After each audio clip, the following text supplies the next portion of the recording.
Hey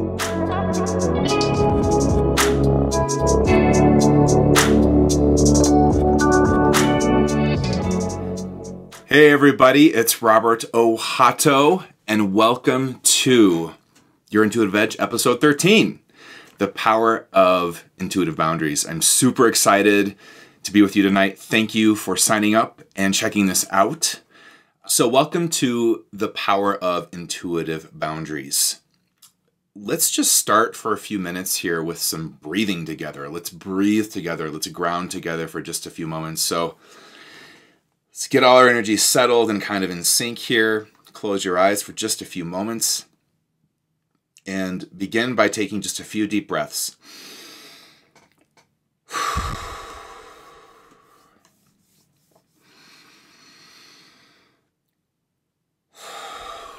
Work out any kinks in your body. Take a minute to soften your face and your jaw hinge. We're going to do a little exercise here real quick. But for now, just let your breath center you. Let it settle you. As you take deep breaths in, I want you to start to feel the entirety of your system, your psyche, your emotional system, your mental field, your energetic system,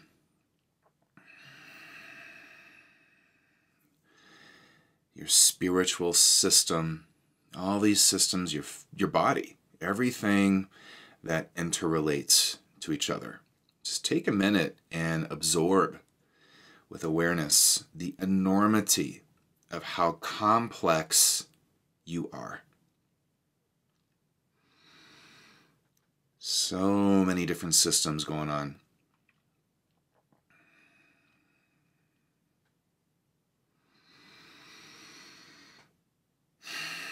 And I want you, while you're taking this light inventory of all that makes you you, I want you to feel, in whatever way this comes to you, I want you to feel your boundaries. Where do you start and stop? Do you have a sense of that? Do you even know where that is? Do you have a sense of where your energetic field ends and the greater field of life begins? The fields of other people begin? Just take a minute and sense out your boundaries. What are they? If you could image or language them, how would you tell me about your boundaries? What would you say about them? And there's no right or wrong answer. It's just whatever is coming up for you. It's just a slight exercise to get us ready.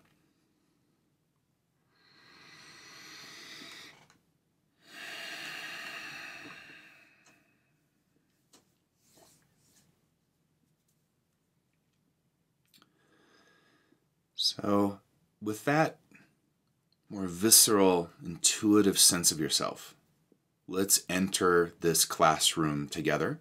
You can open your eyes and come back. Take a few more deep breaths. Now, I want to start this, lesson, really, this topic of the power of your intuitive boundaries by saying that, and I feel this is true for anything I ever teach.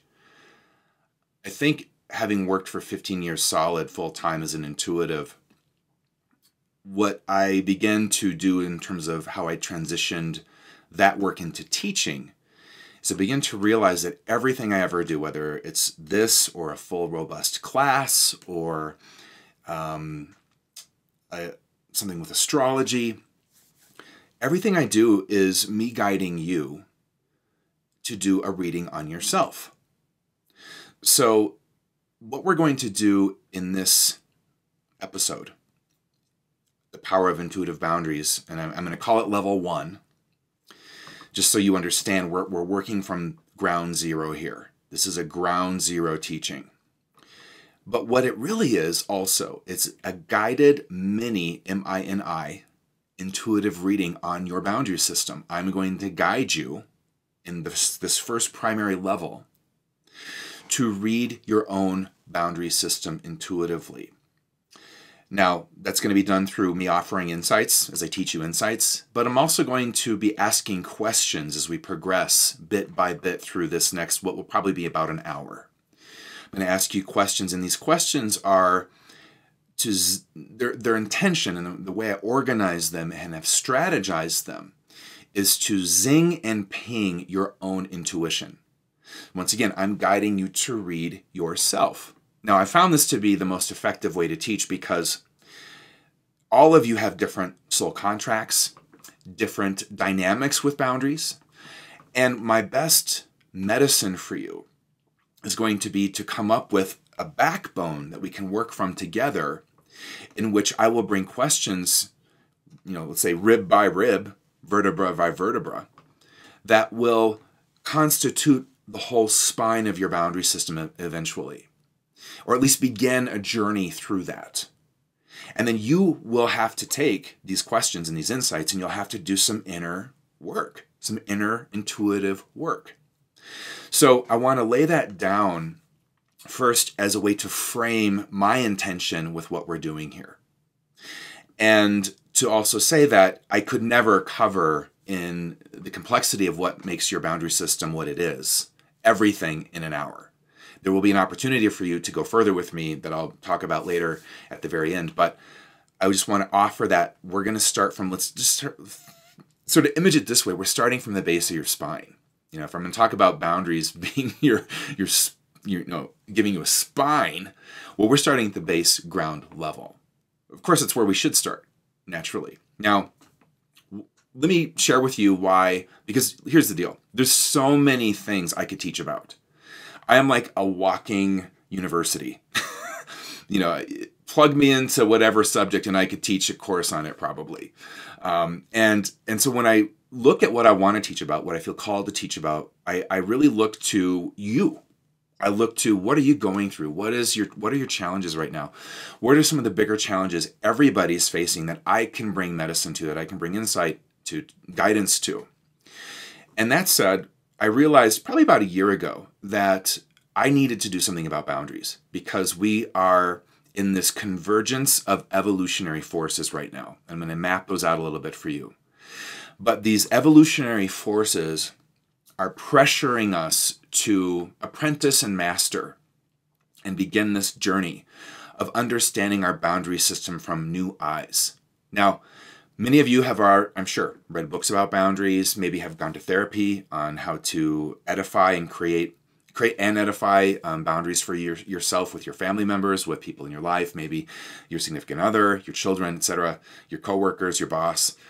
And I think that all has its place, but it also has a lot of limitations. And if I could frame it and sum it up, what I would say is that most of us have learned boundary development through wounded ego strategies. We've yet to really adequately learn boundary assessment, creation, management, development through the soul. So my intention is to begin opening and cracking that door. What does it look like to manage your boundaries through your soul versus, let's say, your wounded ego? Now, what's interesting about the soul, if we go into mystical territory, just as a little sidebar here, is that it encompasses with compassion our wounded sense of self, our wounded identity, our wounded ego, and all of its patterns. It encompasses that. It's not that it's versus per se or sort of pitted against this human ego journey that we're in. It's not. But when it comes to this new era, now let me add in one of these forces in this evolutionary convergence.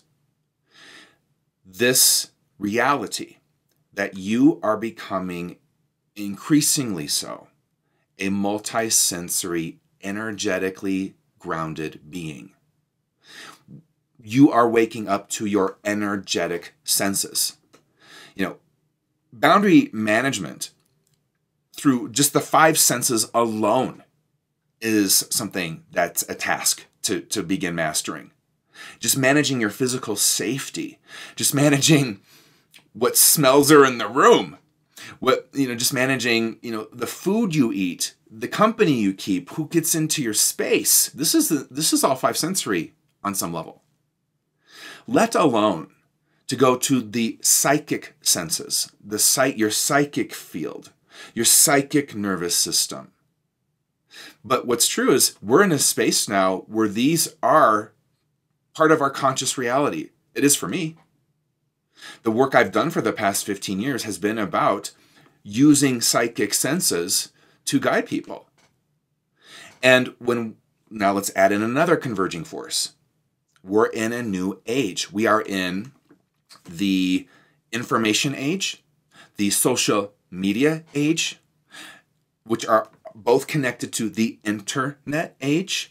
We are in an age of psychic viruses that gets disseminated in ways they never did before. Now, take a pause with this. I want you to reflect back. I was thinking about this when I was, putting this together for all of you. What it was like when I was a kid. Now, I was born in the 70s and early 70s. So back then, of course, we didn't have phones. We didn't have mobile phones anyway. We didn't have, obviously, internet. We didn't even have computers. We didn't have these mediums to traverse boundaries, go into other people's fields, have other people come into our fields.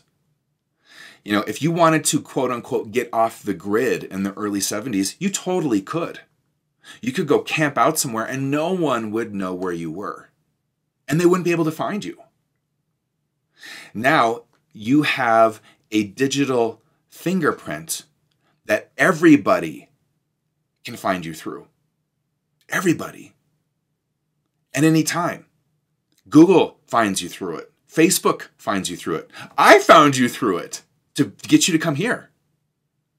So I want to make this point that we're in this new time where the opportunity for boundary violation couldn't be more available. And so I want you to take stock of and take a pause with and an awareness with, hey, we're in a new age here. And we don't really, frankly, know what we're doing in it when it comes to boundaries. We have no idea. We are kind of learning as we go, hopefully, crashing and burning. I always say crashing and burning with lessons to learn, And what I want to offer you is another way to start to get your feet centered and stand up instead of burning out and crashing around in this new era, where all it takes is one psychic virus called a political campaign to get into your field and your psyche and violate you. I don't know if you've ever considered anyone who in an unsolicited way that writes on your Facebook page is violating you. That is a violation unless you've said you are welcome to write things here. There's a boundary. Now I want you to think about the ways you violate other people too in this age, whether that's tweeting at them, Facebook commenting at them, whatever. Now, I want to make a distinction here with public officials because when you're a public official and you're serving the public, it's understood that the public has access to you. However, if as a civilian just living your life, it's the Wild West out there right now when it comes to boundaries, is it not? It is crazy. The way people will violate each other, the way you may be violating people or violating yourself and not think twice about it. It's the new norm. Well, I'm here to tell you, we need to shift that because it is absolutely affecting, from what I can intuitively sense about people, how you feel about yourself, how you feel about your life, how you feel about what's happening in the world, your capacity to stay centered, empowered, intuitively engaged with a true north in your life. A lot of people, and this is probably you to some degree, are bouncing around. Their compasses are spinning in what feels like this cacophony of boundary violation that is non-stop 24/7. So let me bring up another point here. As we speak about this convergence of evolutionary forces, I talked about, hey, we're all becoming far more multisensory. Our energetic senses are coming online. We are in new bandwidths of information, and therefore we are needing to understand boundaries from a very different point of view. All right, I'm just recapping what I've covered so far. Now, inside of this, we also have the internet age, which has given birth to social media age, the, let's say, information age, the psychic viral age.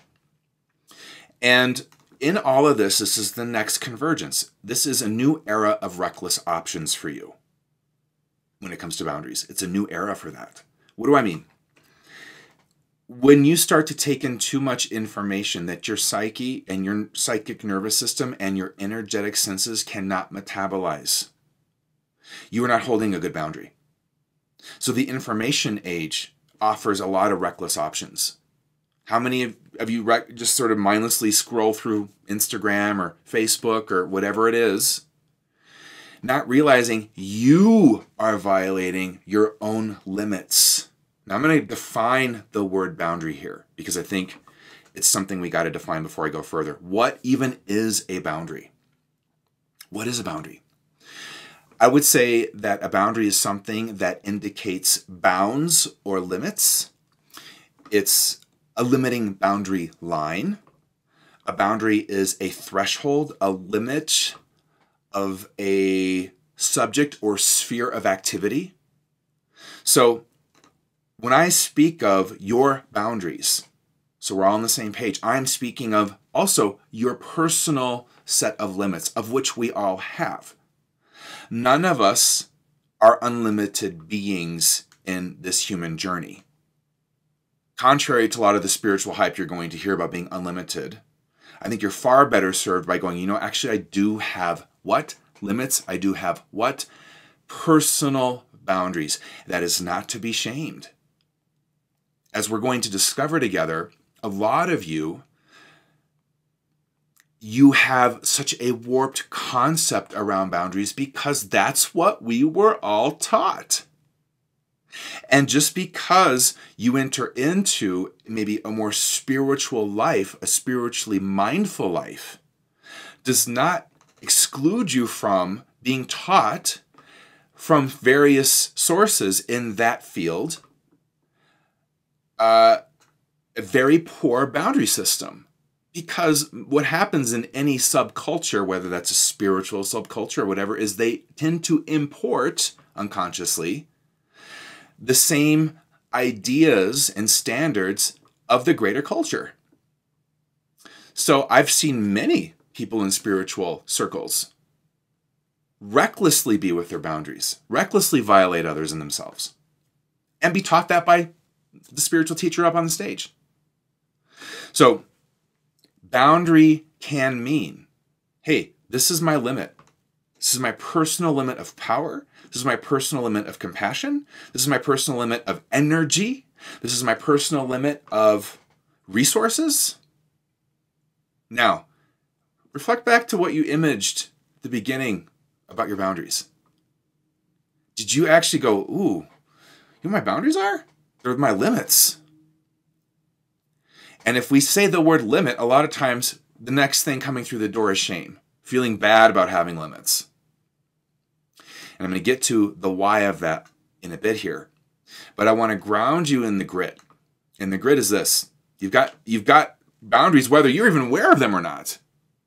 Whether that's boundary around your resources or boundary around how much time you have, a boundary, you've got these parameters in which you have a soul contract to operate and to not operate.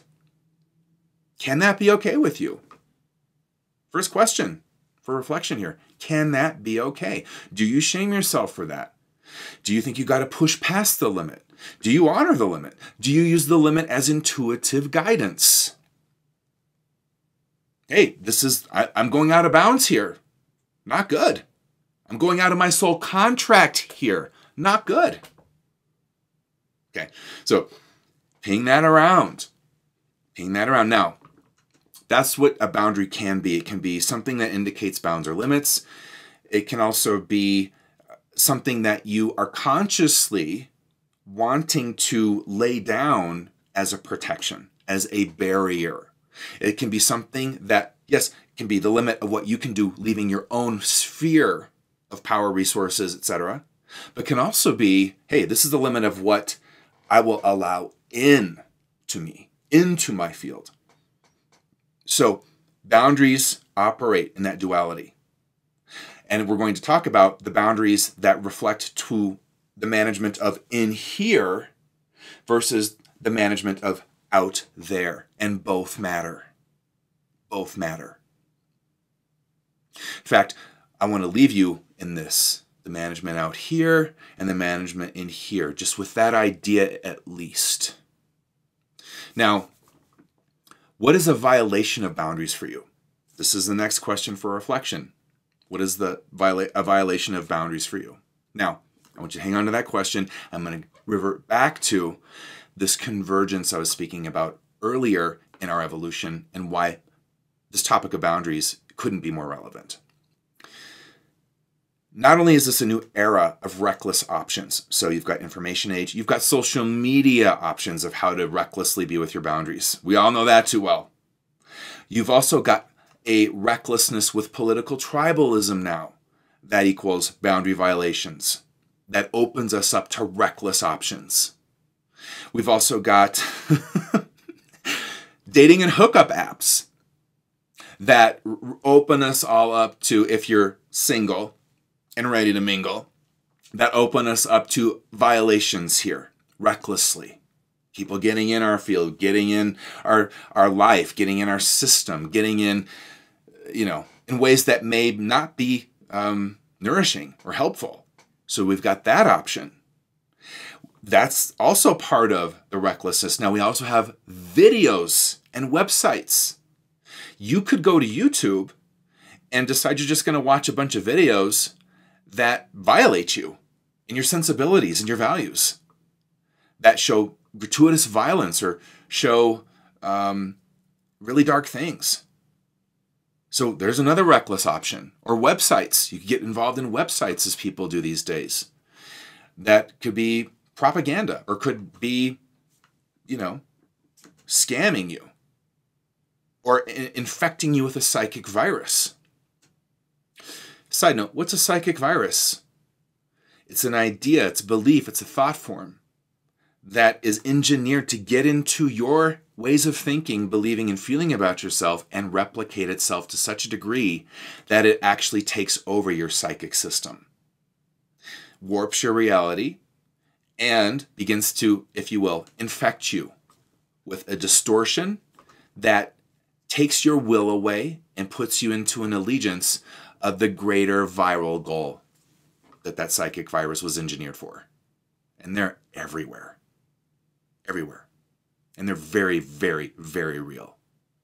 So, hey, this is just a little sampler of all the ways you can and perhaps are already reckless with your boundaries.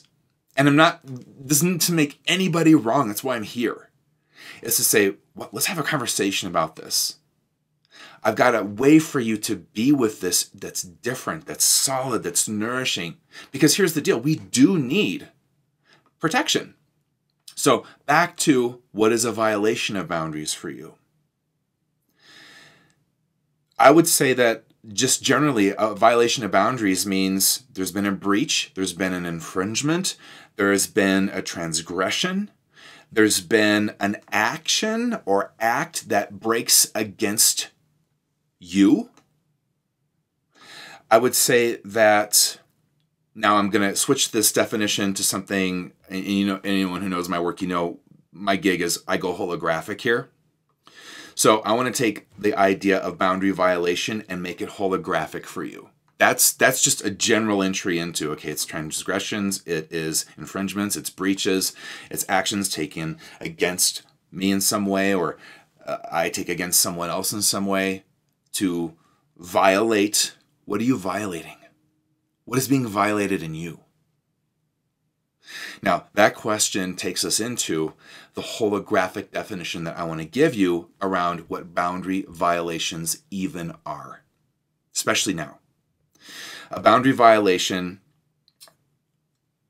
is, in the most holographic way that I can say this, a physical, verbal, emotional, sexual, psychological, psychic, or spiritual action, breach, transgression, or infringement that violates your holism, that violates your capacity to move in the world with esteem, safety, security, and a feeling of confident protection.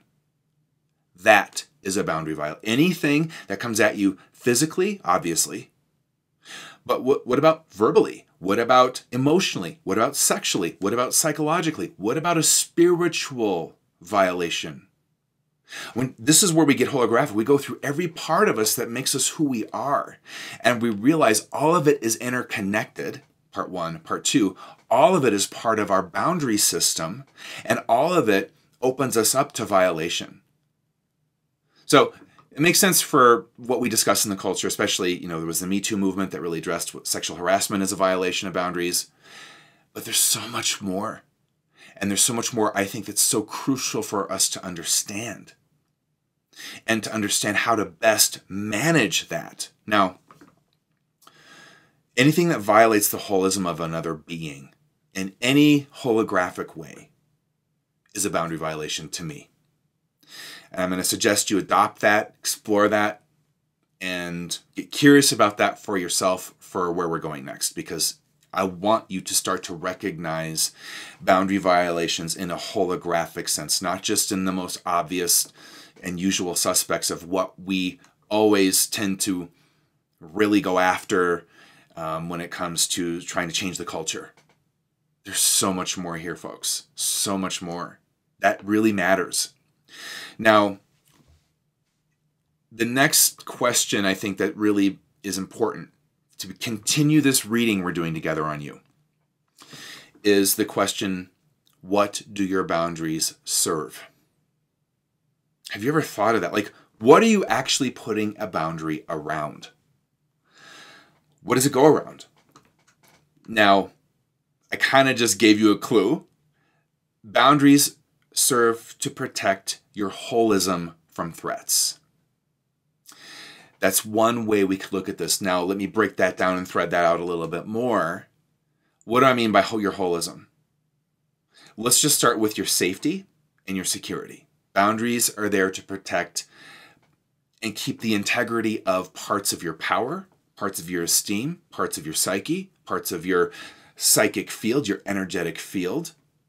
Boundaries are there to protect your authenticity, to propel your own free will and capacity to make choices that are soul-directed and intuitive. Boundaries are there to protect your creativity, your inspiration. I mean, we could go to, yes, of course, your body, of course, your sexuality, of course, your emotions. Of course, this is where we can get into the lower levels of if you will, of what makes us human in terms of the chakra system. First, second, third, yeah, of course. But in this new era, in this new convergence of evolution, we've got to go bigger. Because what I'm seeing, and I'm feeling it myself, frankly. I mean, a lot of my courses and what I talk about is inspired by my own journey, frankly. I mean, hello. Is we are so violated in so many unconscious ways by the patterns around us that we're depressed, we're anxious, we're fearful, we're freaked out, our nervous system's buzzing, we can't settle down without a Xanax, we can't, you feel me? You can feel this going on all around. And what I realize is that we're not anchored in a new era of boundary assessment, development, creation, and management. Here we are. So, how do your boundaries protect you? What are they protecting? They're protecting, many things. If you get holographic, they're protecting your whole entire system. They're protecting your sacred soul contract. They are protecting your capacity to live out your personal soul contracted potential in this life. That's what they serve. And if you anchored into that, you take them a hell of a lot more seriously than just my boundaries, my capacity to tell someone not to touch me. That's level 1, and it matters. But we're going to go multi-sensory here.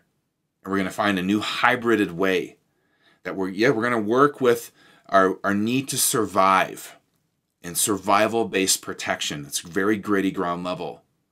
We also got to work with our need to thrive, to be creative and inspired, optimistic, practically optimistic human beings.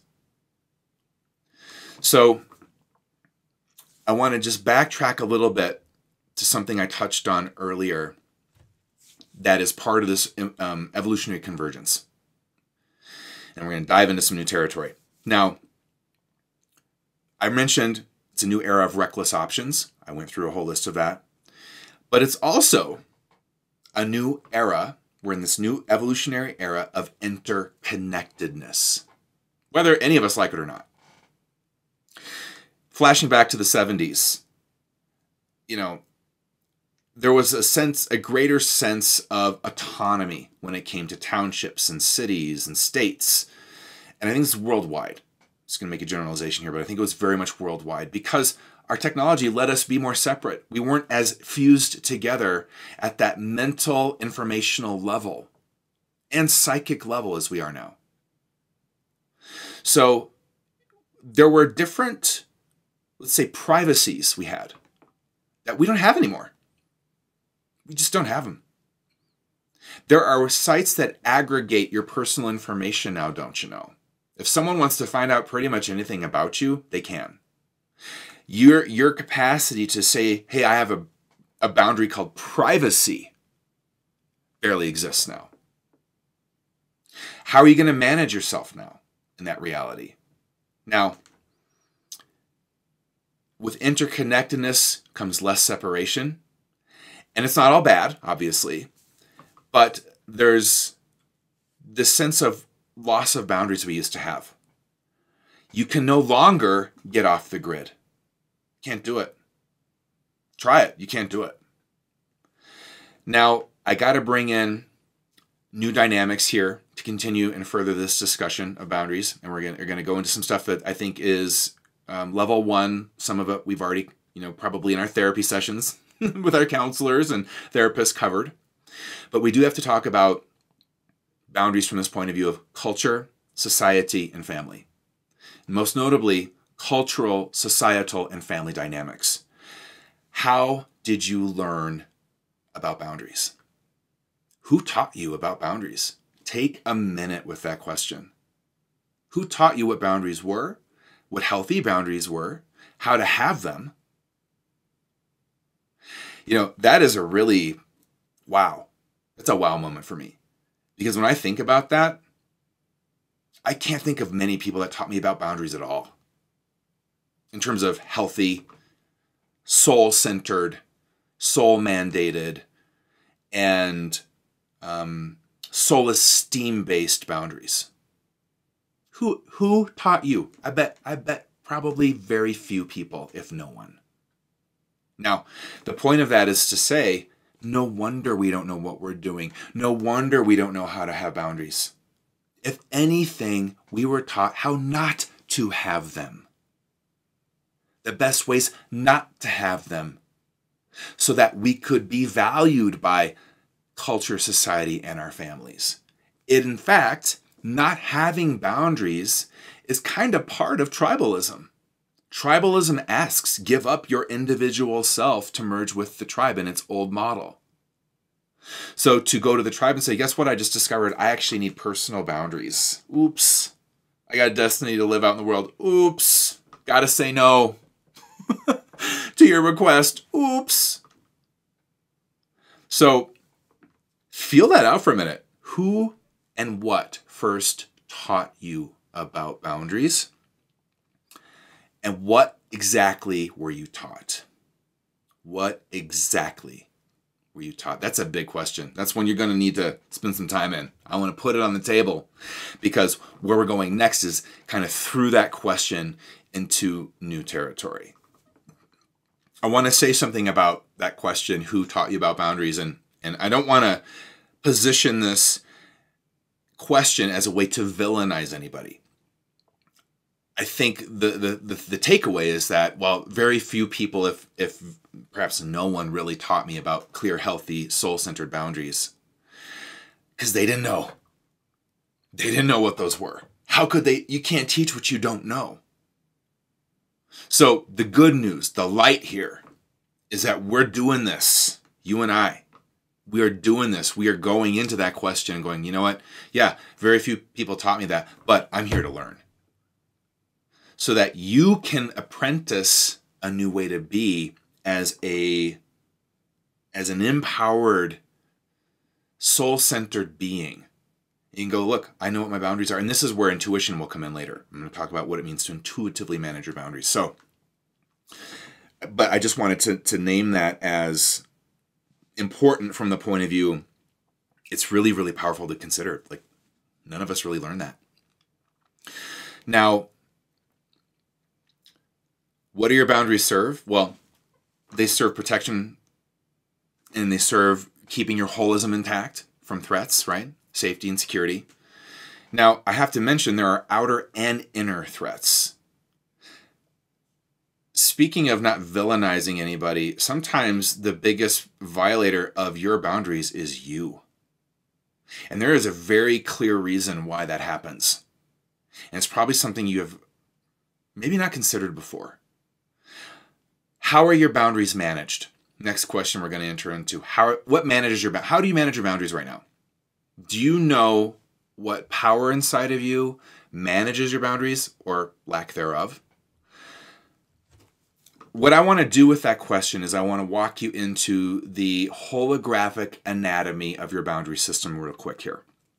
Now, what I'm really doing here is I'm kind of revisiting some things I've already brought up and taking that thread to a new place when I say, let's look at all the different components that make you you. So it's another way of me saying now, hey, what is the holographic nature and anatomy of your boundary system? Now, I want to introduce this new thought. You operate on a boundary system, whether it's conscious or unconscious. There is an actual, well-calibrated, albeit perhaps dysfunctional, boundary system alive and running your boundaries. You've got to know what that is before you can get in and start tweaking and shifting its dynamics. You've got to know that there's one at all. So you've already got set up by default this way of managing your boundaries. And that ties back to the question, who taught you how to manage them? Well, you know what they taught you or didn't teach you? They taught you a certain boundary system. Whether that was implicit or explicit, you learned, hey, there's a boundary system. Now, the holographic nature of your boundary system, track with me. I want to use the word body. And I want to put things in front of that word that help you sense for yourself in a very grounded way the complexity and dynamic holographic nature of your boundary system. So when I say, hey, you have a boundary system that manages, one, your physical body. We can all go, yeah, absolutely, I do. One thing is my skin. My skin actually manages my body. It keeps things in, keeps things out. Now let's go further. You have an emotional body and a boundary system that manages that. You have a sexual body and a boundary system that manages that. You have a psychological body. You have an energetic psychic body that is about vibrational frequency. And you have a boundary system that manages that. You have an archetypal body and a boundary system that manages that. You have a soul spiritual body and a boundary system that manages that. And here's the key. Everything I just said is interconnected and interrelated. Every part of every body I just mentioned works in concert and interacts with the other. That's why it's a complex holographic system. You think your boundaries are just, these things that pertain to maybe three bodies of your life. No, there's a whole schemata of things your boundary system manages. Now, the next main insight here is that every body I just mentioned is managed, yes, by a boundary system. Let's thread that to the next level. It's managed by patterns. Whether you're conscious of those patterns or not, doesn't matter. But your emotional body is managed by patterns. Your psychological body is managed by certain patterns. Now, I'm going to take the word pattern and I'm going to insert into it the word archetype. Archetypal patterns. Your archetypes manage your boundary system. Do they not? If I said to you, what kind of boundary system do you pretty much run on? And you said, well, I'm a people pleaser. I'm always looking to what other people need.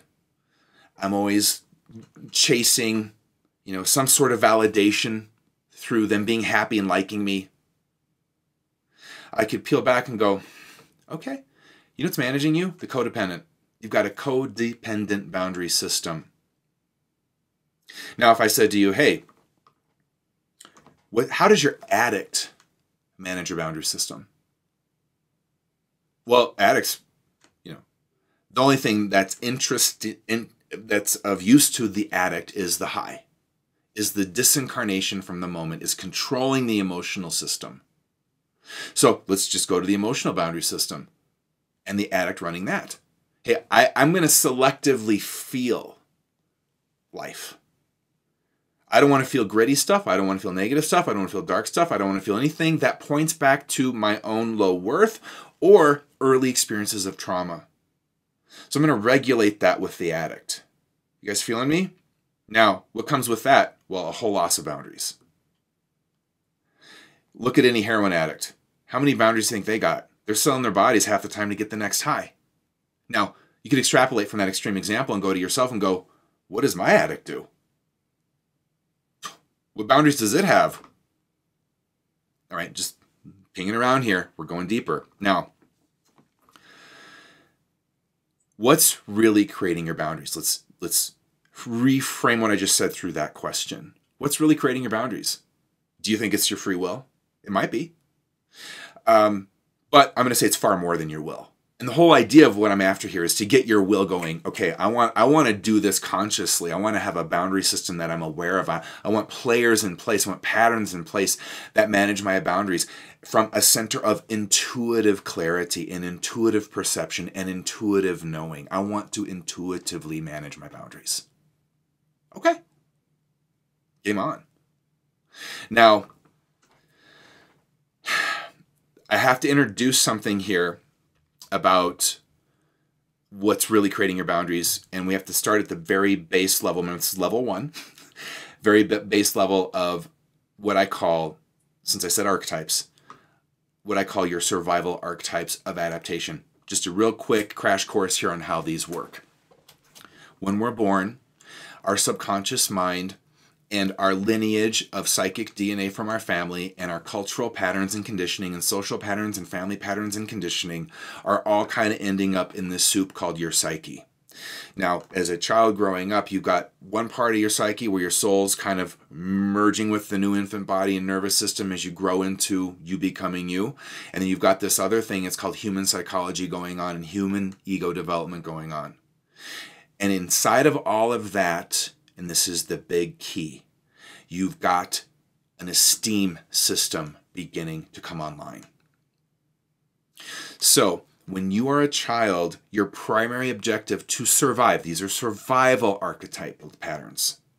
Your primary objective is, I got to survive this family. I got to survive this shame-based culture. I got to survive this shame-based religion and religious tradition. I got to survive this patriarchal culture as a woman. I got to survive this homophobic culture as a LGBTQ person. I've got to survive. Your psyche, your contract's already on it. from the very first breath. There's this software called the subconscious mind going, okay, survive, best way to survive. Let's talk to the ancestral codes I've got here. Let's talk to the cultural, social, family codes I've got here. Let's just, and then it comes down to this question initially. What's my best position and role to this family system to survive? And out of that, your subconscious goes, I need an archetype to help me out here. Hey, how about, for example, the perfectionist? This is a family that runs on shame and judgment and right, wrong, black, white thinking. So I'm going to need something to manage my value in the family so that I'm taken care of. They feed me, they clothe me, they take me to school. So let me just try to be perfect then. That should do it. Now, I could walk you through many more archetypes, but I want to ground you in yourself into this. What role, and let's say another way, what pattern, what archetypal pattern did you play to your family system as a child? Now, the way you get to that answer is you look over your whole childhood and you get very thematic. You go, generally speaking, I was the scapegoat. I was the perfectionist. I was the trophy child. I was the adult child. I was the codependent child. But what you look at is, what did you do? What role did you play? Now, that's part one. Part two, what boundaries did you have in that role? What boundaries? What boundaries did your mother teach you? What boundaries did your father teach you? What boundaries did both teach you if you're a woman, a girl, growing up, on the boundaries girls can and can't have if they want to be of value? So here's the thing, I'm going to do a more expanded course on this on mace.com. I hope you guys join me. I'm going to tell you about that in a bit. But my point in saying that right now is to say a lot of us think that boundary management is getting our sage out, getting our singing bowls out. And I think there is some boundary management that can happen with psychic tools like that. But if you want to know the core territory of what's creating your boundaries and how it manages them, you got to go to your patterns. You've got to go to these patterns. Because you can be full of sage and full of crystals and, the next vanishing ritual. But then if your codependent's the one driving your life, don't bother with that. I tell you, you know what? You're just going to get dirty later anyway. You're just going to let everybody violate you later anyway. So don't worry about the sage. It's all good. But not so much. You know what I mean? So what I want you to do to get clarity on this question, what's really creating your boundaries, is I want you to walk into yourself and go, how do patterns and archetypes manage my boundaries in my life right now? What are they? And the way you get to that is you look at your behavior, you look at your patterns, and you give it a name. It's not rocket science. You know what manages my boundaries? The bitch archetype. It's the only way I know how to tell people no. I get to the point where I've been transgressed, I've been decimated of my resources, I've been vampirized, and finally she comes out and she says, fuck you. Get out of here. I'm the bitch. Maybe that's one of maybe that's one of your boundary management forces. And it isn't for us to go in and make any of them wrong. There might be a time where the bitch, for example, saves you from a loss of life force that would have tipped you into something really, really negative. My point is, it's about coming to an intuitive way to be with this. Not reactive, not compulsive. This is about activating your own clarity and clarity of choice. And instead of your subconscious just recruiting the next rogue thing and bringing in something that lets you be violated 10 times over, you can actually go, wait a minute. I'm going to intuitively do this. Yeah, I see you, bitch. I see you, codependent. I see you, perfectionist. I see you, addict. I see y'all. I See my round table of boundary managers. And y'all get a place at the table, but I'm bringing in a new force here to help me manage my boundaries. Because you guys, you don't do a very good job. Just saying. Thank you for your service, but it's time to retire. I'm going to get a new crew in here that can do a nourishing, soul-centered, soul-directed boundary management process for my life. Because here's the thing about boundaries, right? We need them to protect things from getting in, but we also need them to filter out, yes, things we don't want, but let in things that we do. So in our wounded ego strategies and these like very primal ways that we have adapted boundaries, what we tend to do is go into either or mode. I'm sure you can relate to being so walled off because you've been violated so damn much that, so for example, let's take something like sexual abuse, which can have a damaging, wounding effect on someone's sexuality, of course. Whether that's molestation, whether that's a rape experience, whatever it might be, a violation happens. But if you take the approach of, well, I'm just never going to have sex again, no one can ever touch me, well, then you're not going to get nourished by the nourishing side of sexuality, the nourishing side of physical connection. You're going to lose that opportunity. So I want you to feel out in yourself. That's just an example. But where do you find yourself in those dualities, those polarities? Too many boundaries, and then the other side of it, none at all. Now, I want you to take a minute and look at what gets you, shall I say, psychically dirty. What gets you psychically dirty? What is it in you, in terms of a pattern, that gets you violated? So when I say to you, you've got your own inner violations, what I mean to say is you've got patterns inside of you that are violating you all the time, whether you're aware of it or not. Would you like to shift that? I want you to think how you actually set your boundaries. Now, when it comes to boundaries, I'm going to shift gears here, because there is the boundary management where we're out there managing things, and there's a time for that.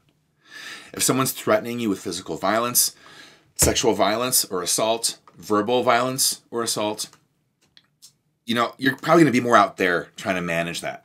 And that's a good thing. That's a good thing.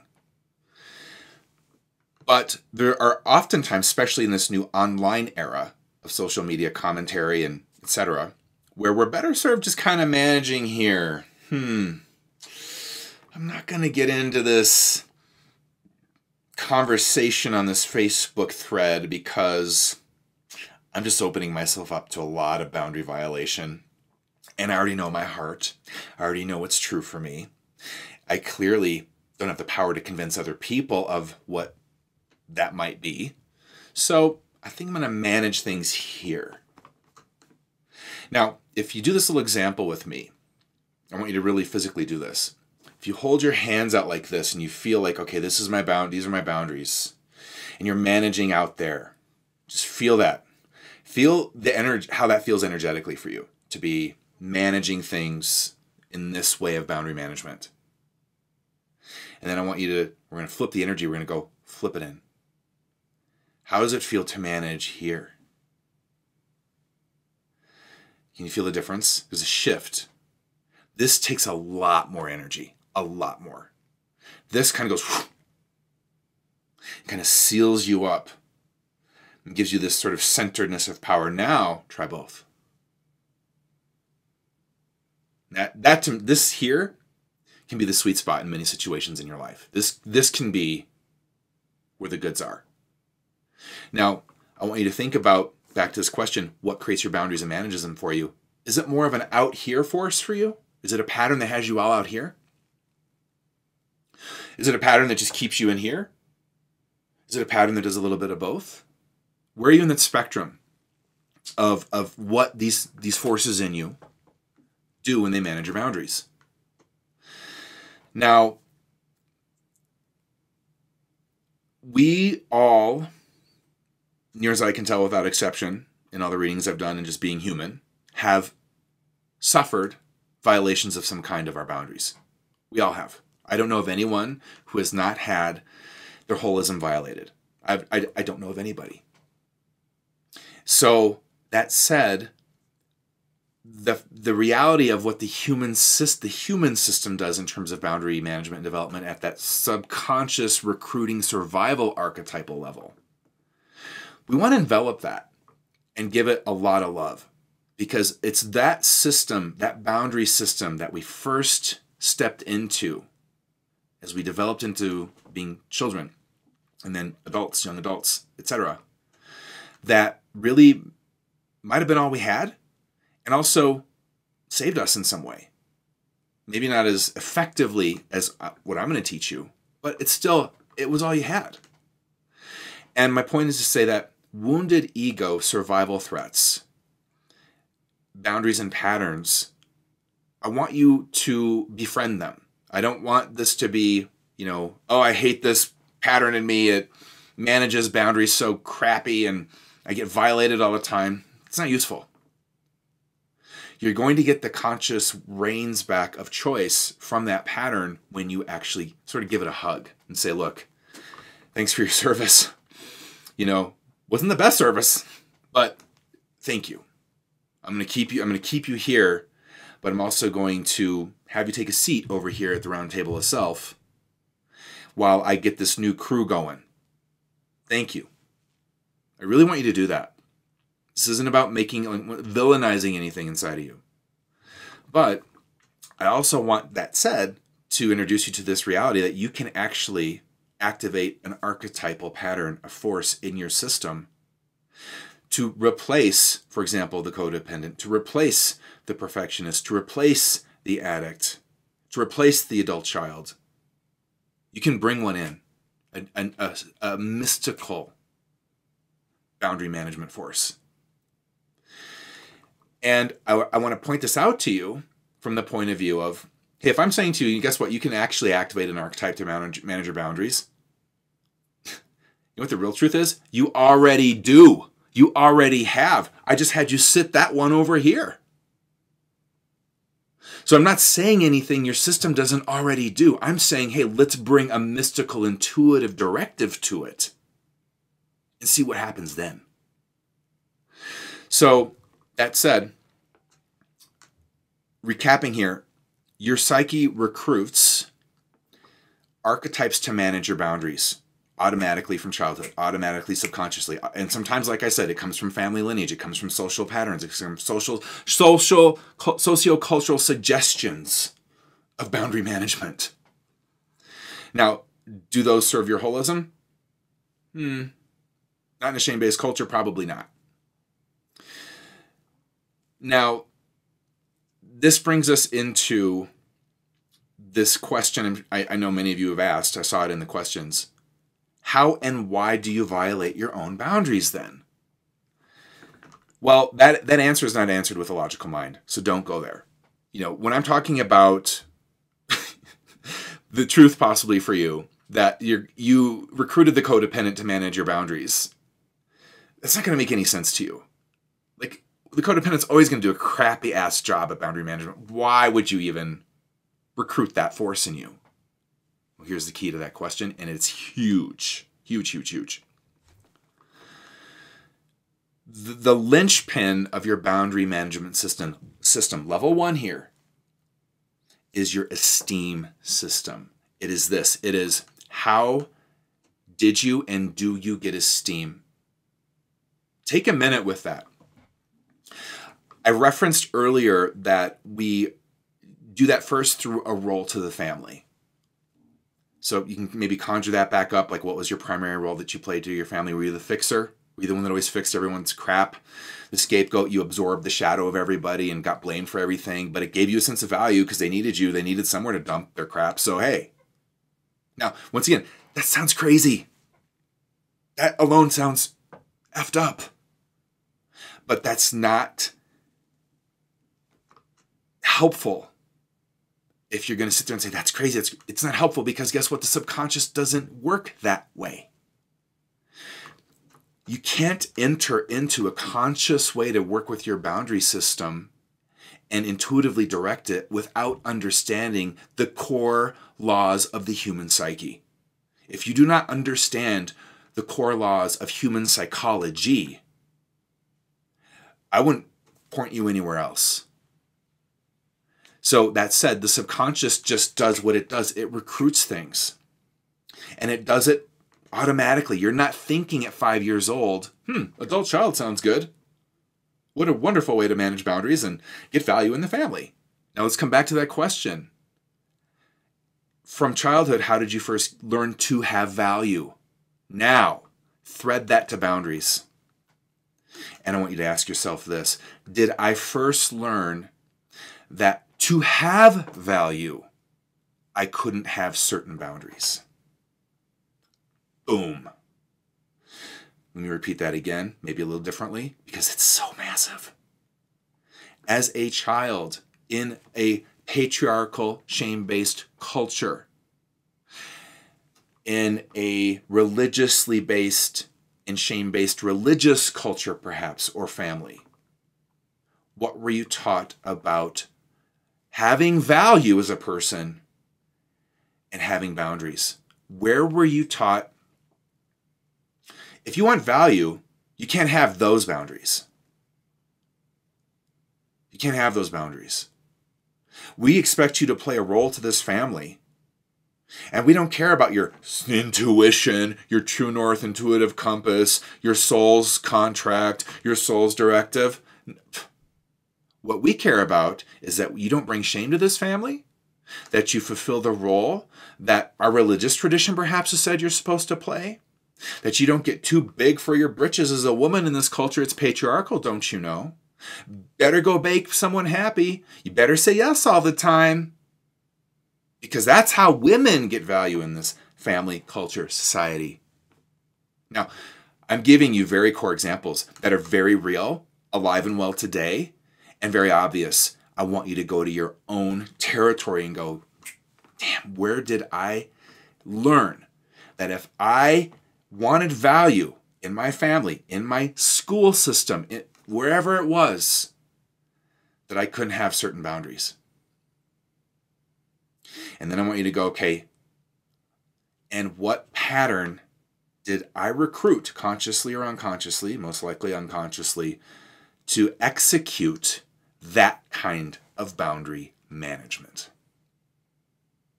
That is so massive.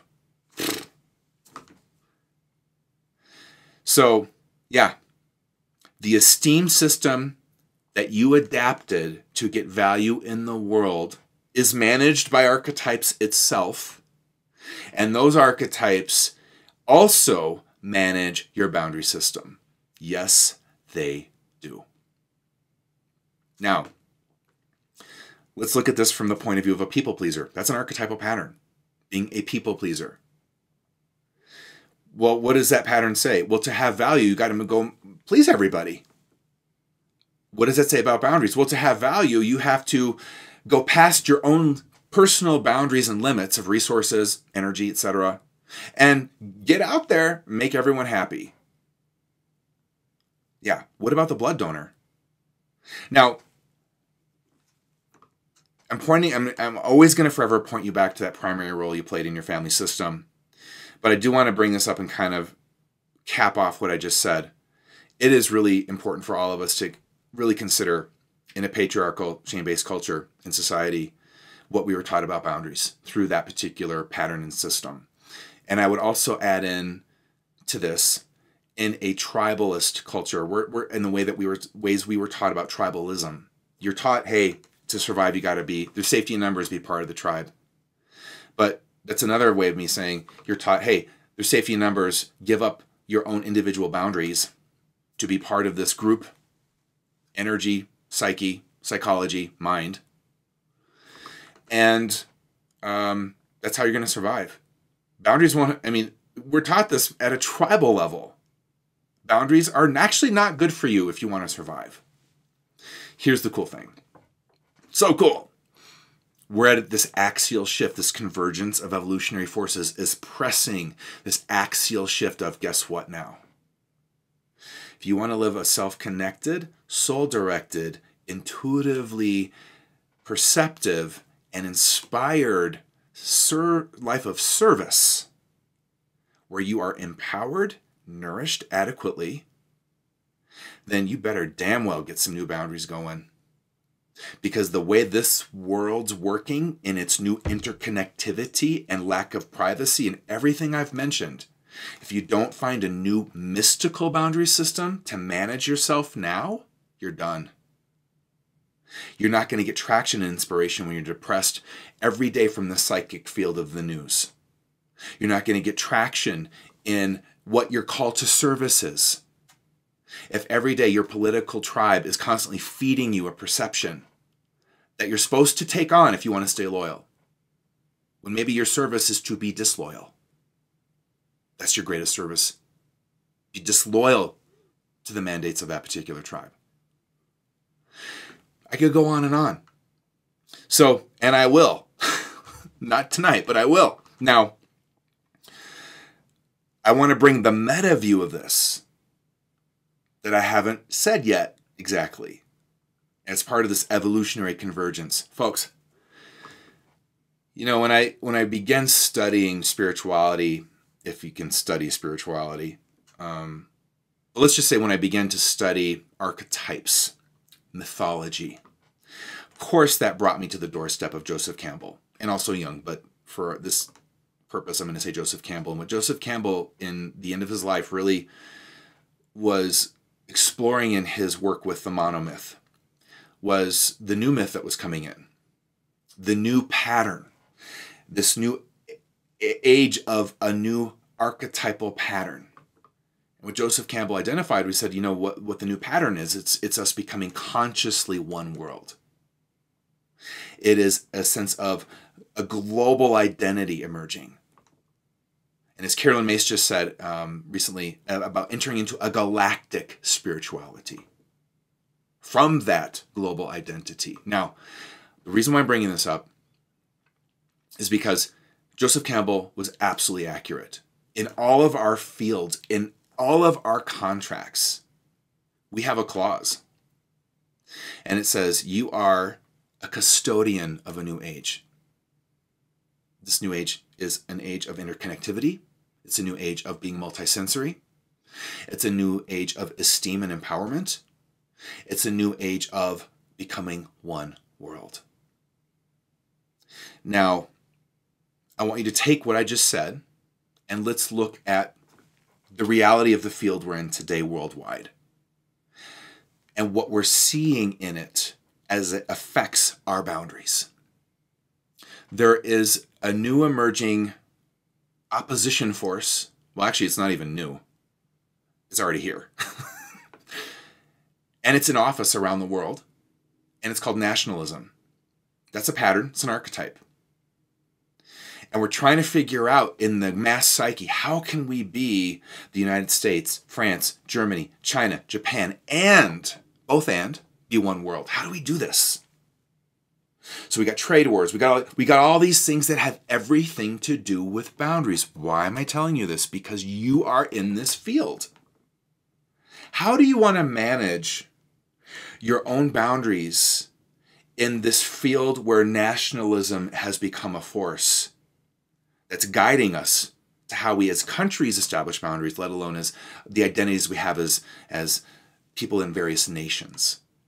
You know, someone asked me very politely on YouTube not too long ago whether I was a globalist.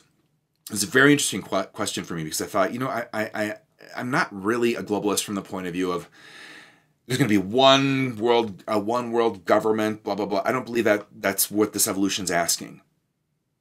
I believe this evolution is saying, how can you all act like you are interconnected in a way that esteems each other, that shows the heart of who you are to each other? How can you do that?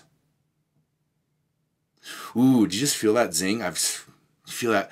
Wow, that's the pulse of what's trying to happen. That's what's trying to...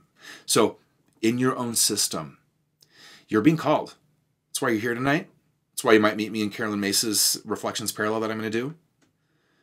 You're being called to figure out, how do I manage myself in the context of this greater meta-narrative, this greater myth that's unfolding, that I'm inextricably connected to.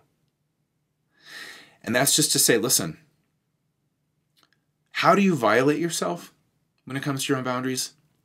You violate yourself, you violate your own holism out of the false beliefs about your value that have wounded your own sense of self. You violate yourself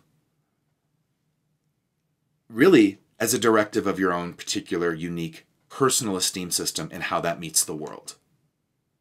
You want to know why you keep violating yourself? Well, you keep looking out there to go, well, where's my value? How do I get it in this world? And so a lot of people are reverting back to the tribal way. Let's get tribal. Let's get politically tribal. I don't care what tribalism you got. I'm in. Are you going to tell me I'm enough? Great. Redeem me. Fine. I'm in. Redeem me. Without realizing, you just opened yourself up to a lot more violations. And not only psychologically, folks, but spiritually, soulfully. One of the archetypes that I'm going to go deeply into in my Reflections Parallel course on Carolyn's site is the mystic. And I'm going to open the door tonight to that and have you peek at it with me. But I want to say that what the mystic begins to say, and it's kind of what I just said a minute ago. The mystic says, hey, come over here. I want to teach you about a new mystical boundary system. This is full of both and. We're moving out of either or. You know, in the mystical boundary system, guess what? We have to manage in here. We have to manage out there. We have to do both. It's whatever the situation requires. But in this system, what we do is we move with an intuitive heart that guides everything. We have an intuitive heart beating. We have this thing that says, this is the medicine for this situation. This is the medicine for this situation. Now I'm moving toward, what does it mean to intuitively manage your boundaries? What most of us have in our toolkits when it comes to boundary management, and I'm not making it right or wrong, I'm just saying it's inadequate now, is this either or boundary system that we've adapted out of wounded ego strategies to survive. Most of us have that. We might have once in a while that mystical tool that pops in that says, ooh, there's an intuitive way to do this. But that's a nascent new thing that many of you maybe not have even considered. What most of us have is, okay, that person violated me. They're done. They're out of my life forever. I'm never talking to them again. And then guess what happens? And they're a narcissist, let's say. So you make your declaration of independence. You wall up, cut the cords, as they say, only to find, before too long, that another vampire somehow has gotten into your house. That you once again become the blood donor. That you've once again become the orbiting planet of someone's black hole. That you've once again watched your light drain into someone's vortex of narcissism. And then go, I thought I had this down. Now, you can take what I just said to anything in your life, whether it's a family member that you think that you've got it down with, and then you go to Thanksgiving and realize you do not have it down with boundaries with them. Whether that's a coworker, a boss, a friend, whether that is maybe someone happens to get in, infect you with a psychic virus, get you into some tribal warfare on Facebook, whatever it is, we can all think, I got this down. I got my boundaries. I did my declarations of independence. But what you didn't possibly do is you didn't understand, first of all, what was even creating your boundaries at all. You're a blood donor. You've got a blood donor esteem system. That is what's creating your boundaries. In spite of what you want to think, that's a declaration of independence, etc.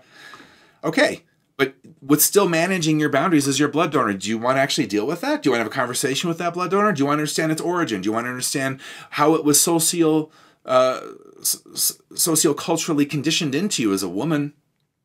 Do you want to understand that? Do you want to understand why you actually do keep, in fact, just attracting narcissists again and again? Or do you want to go with the formulas on offer that coach you on how to deal with narcissists and this and that without any inner pointing to the mechanics and anatomy of what your boundary system's doing, and most notably, how it's connected to your esteem system? You want a new boundary system, you're going to need to tweak your esteem system, period. Because the archetypes and patterns in you managing your boundaries are also connected to what manages your esteem. What did I just say? They're also connected to what manages how you get value in the world. Are we taught you're going to get value if you have boundaries? Honestly, if you have ever heard that, please let me know. Where have you heard? Hey, if you want to get value in the world, have these boundaries. They will make you a rock star in relationship to other people valuing you. When it comes to others and our need to be in connection with them, we're mostly taught the fewer boundaries, the better. You want a real connection? Do you want to not, you want to wrangle in that fear of abandonment? Well, don't have any boundaries. Make them happy. People please. Be perfect. Donate blood. So you've got to have then, if I'm saying you got to tweak your esteem system, what I'm also saying is you've got to move toward what I'm going to call a mystical esteem system. You've got to cultivate what I call soul esteem. And soul esteem briefly is this. It's not something that I can say it. It doesn't mean it's active in your system. Okay. It's going to sound great, but it doesn't mean it's active in your system. And it doesn't mean it's powering archetypes to manage your boundaries. But if I were to tell you, listen, here's the bottom line. You're always enough. You've always been enough. You can never not be enough. It's just part of your nature. It's part of you being part of the all. It's part of you. It's the mystical truth. You're enough. I don't know what else to tell you. You're enough. Now, that's soul esteem. It's this moment where you go, I'm enough. And I like this word flawsome. I'm flawed and awesome. I'm flawsome. I can encompass my flaws and know I'm enough. I'm just enough. Ooh, wow. Now, if I said to you, guess what? Mystical truth bomb here. You're enough. Now take that truth to your boundaries. If I were to say, guess what? You're enough. What does that give you permission in terms of boundary development and management to do? One example could be, it gives me permission to say no. I get to go say no to that person that I've been a people pleaser to, or codependent to, or rescuer to, shadow rescuer to, shadow healer to. I can actually go to them and say no. And they can come back to me, well, I'm not going to come to your healing practice anymore. Okay. I'm going to manage this here. Okay. I'm okay with that. And you really mean it. Because the mystic's activated on your crew. And the mystic's greatest gift is soul esteem. So, done. This is where I'm heading. Now, I want to introduce you to what it means to intuitively manage your boundaries real quick here.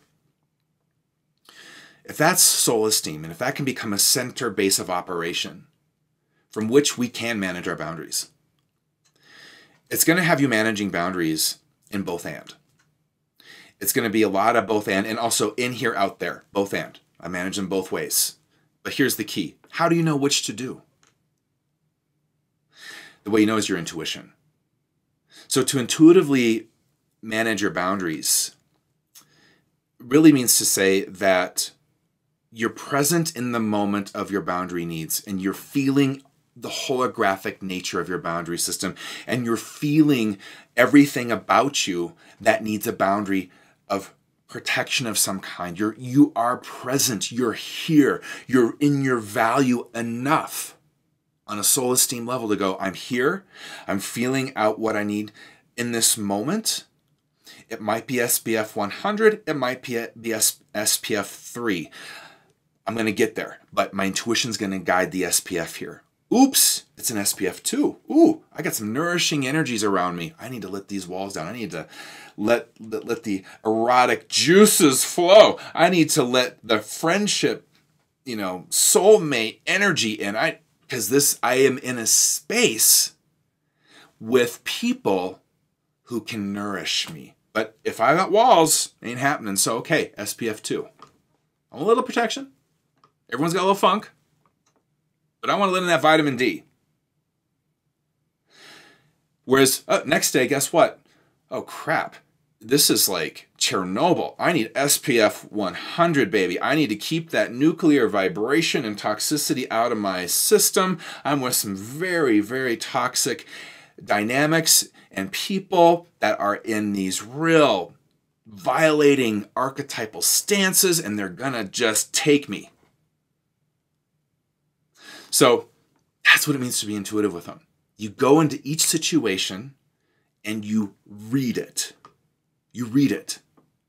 Now, obviously, I've got to kind of shut down here, and what I want to say is that you can't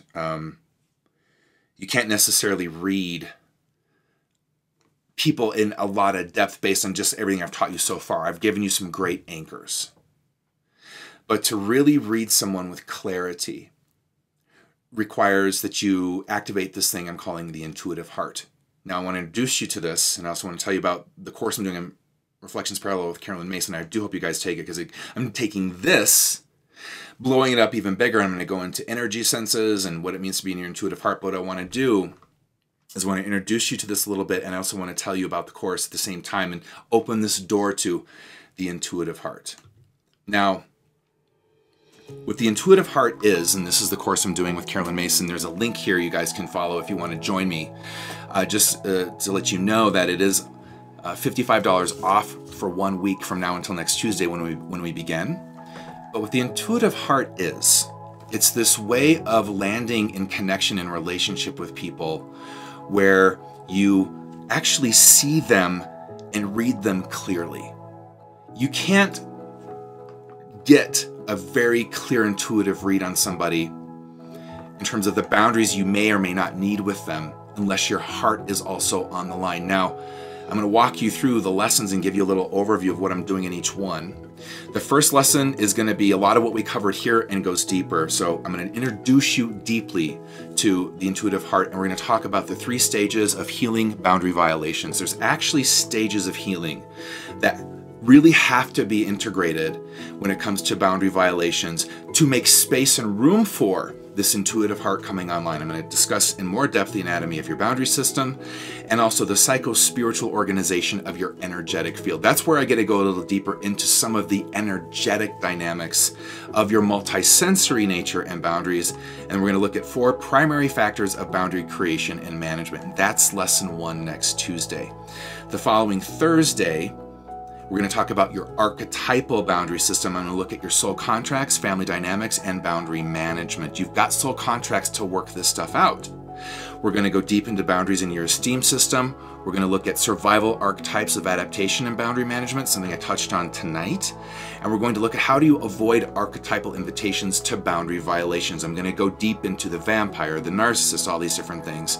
And then I'm going to have you start looking at how to create a new protective mystical boundary system through archetypes. Next lesson, oh yeah, there's 4. They're 2 hours each. We're going to look at what it means to activate the intuitive heart, and this is where I drop you into the mystical boundary system. You're going to come to know your soul's base energetic vibrational frequency. You got to know your own base level of vibe. So I'm going to do exercises and meditations to get you guys into this. We're going to work on boundaries as dimensional borders and frequencies.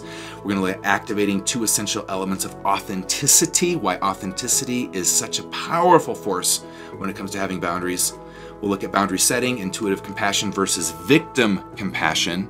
Intuitive compassion versus victim compassion, massive insight. And I'm going to give you some guided exercise for protection and grounding your core self. I cannot wait to show you guys that stuff. Now, the last lesson is the energetic shield of authenticity. I'm going to guide you into the new boundaries you need in the internet age, how authenticity helps that, how to harness the power of both and it's a mystical force. Using authenticity as an energetic shield in daily life, taking your intuitive heart to the streets of life and creating boundaries. I'm going to give you a very comprehensive step-by-step guide on how to intuitively read others, situations, and yourself in creating all of your boundaries. So obviously, there's going to be a lot more going on up in there, but I'm super excited about it. Now, give it some consideration. There's a link once again. It's underneath the video if you guys want to go check that out on mace.com. And if you can't make it live to these lessons, you can, of course, watch on demand on mace.com. Just to be clear, I'm not teaching this on my site. It's on mace.com. And it's on the front page. You can't miss it. And so it's a reflections parallel. There's PDFs to come with this. I'm going to do guided meditations, 2-hour lessons each. And I might even do adjunct guided meditations as well. I've got such crazy awesomeness planned for this. And what I want to say about, tonight and what I've offered so far, this really is level 1. This is just getting you, I'm sure your head's already going, oh my God, because it's a lot. But this is getting you into the territory of where I want to take you next in this Reflections Parallel course. I hope you'll join me. I want to hear your feedback. I loved seeing a lot of your questions, by the way, that you guys offered tonight. It gave me a sense of where you all are at with your boundaries and stuff.